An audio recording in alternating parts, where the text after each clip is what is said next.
السلام علیکم دوستوں، امید ہے آپ سب خیریت سے ہوں گے۔ جیسا کہ آپ جانتے ہیں، ہم نبی کریم صلی اللہ علیہ وسلم کی زندگی کے بارے میں کتاب حیات الطیبہ پڑھ رہے ہیں، اور آج ہمارا ٹاپک ہے قریش کے لیے خطرہ اور قریش کی سازش۔ مدینہ میں مسلمان اور حضرت صلی اللہ علیہ وسلم کے منتقل ہو جانے کا مطلب یہ تھا کہ اب اسلام کو ایک ٹھکانہ میسر آ گیا تھا، اور اب وہ مسلمان جن کی صداقت، صبر اور استقامت کا بار بار امتحان ہو چکا تھا، ایک منظم جماعت کی صورت میں اختیار کر چکے تھے۔ قریش کے لیے یہ ایک شدید خطرہ تھا۔ اب انہیں صاف دکھائی دے رہا تھا کہ اسلامی جماعت کا اس طرح منظم ہو جانا دراصل ان کے جاہلی نظام کے لیے موت کا پیام ہے۔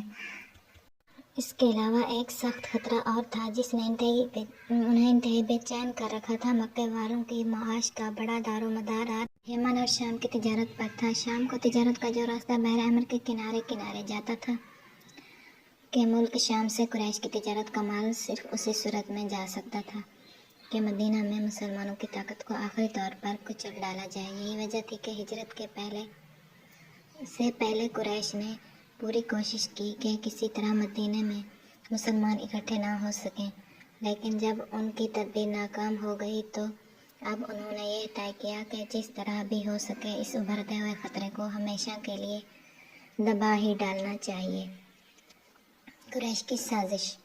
عبداللہ بن ابی مدینہ کا ایک سردار تھا۔ ہجرت سے پہلے مدینے والے اسے اپنا بادشاہ بنانے کی تیاری کر چکے تھے، لیکن مدینے کے لوگوں نے جب اسلام قبول کرنا شروع کیا اور مکے سے مسلمان اور حضرت صلی اللہ علیہ وسلم مدینہ تشریف لے آئے تو یہ اسکیم ٹھپ ہو گئی، اور عبداللہ بن ابی کی امیدوں پر پانی پھر گیا۔ اس موقع پر مکہ والوں نے اسے ایک خط لکھا کہ تم لوگوں نے ہمارے آدمی کو اپنے یہاں پناہ دی ہے۔ ہم خدا کی قسم کھاتے ہیں کہ یا تو تم خود اس سے لڑو اور اسے اپنے یہاں سے نکال دو، نہیں تو ہم سب تم پر چڑھائی کریں گے، تمہارے مردوں کو قتل کریں گے اور تمہاری عورتوں کو لونڈیاں بنائیں گے۔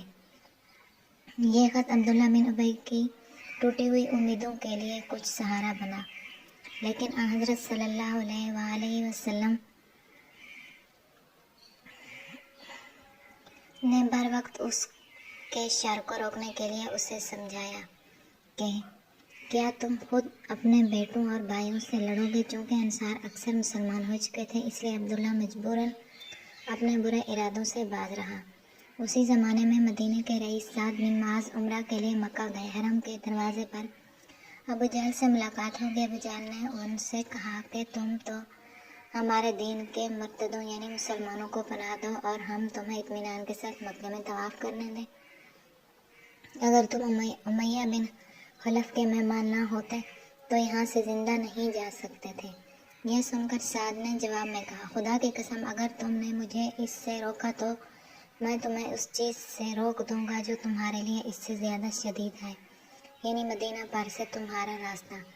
یہ گویا اعلان تھا اس بات کا کہ اگر قریش نے کوئی شرارت کی تو انہیں اپنے اس تجارتی راستے کو جو مدینہ کے پاس سے گزرتا ہے اپنے لیے بند سمجھنا چاہیے۔ آج کی ہماری یہ ویڈیو یہاں پر ختم ہوتی ہے۔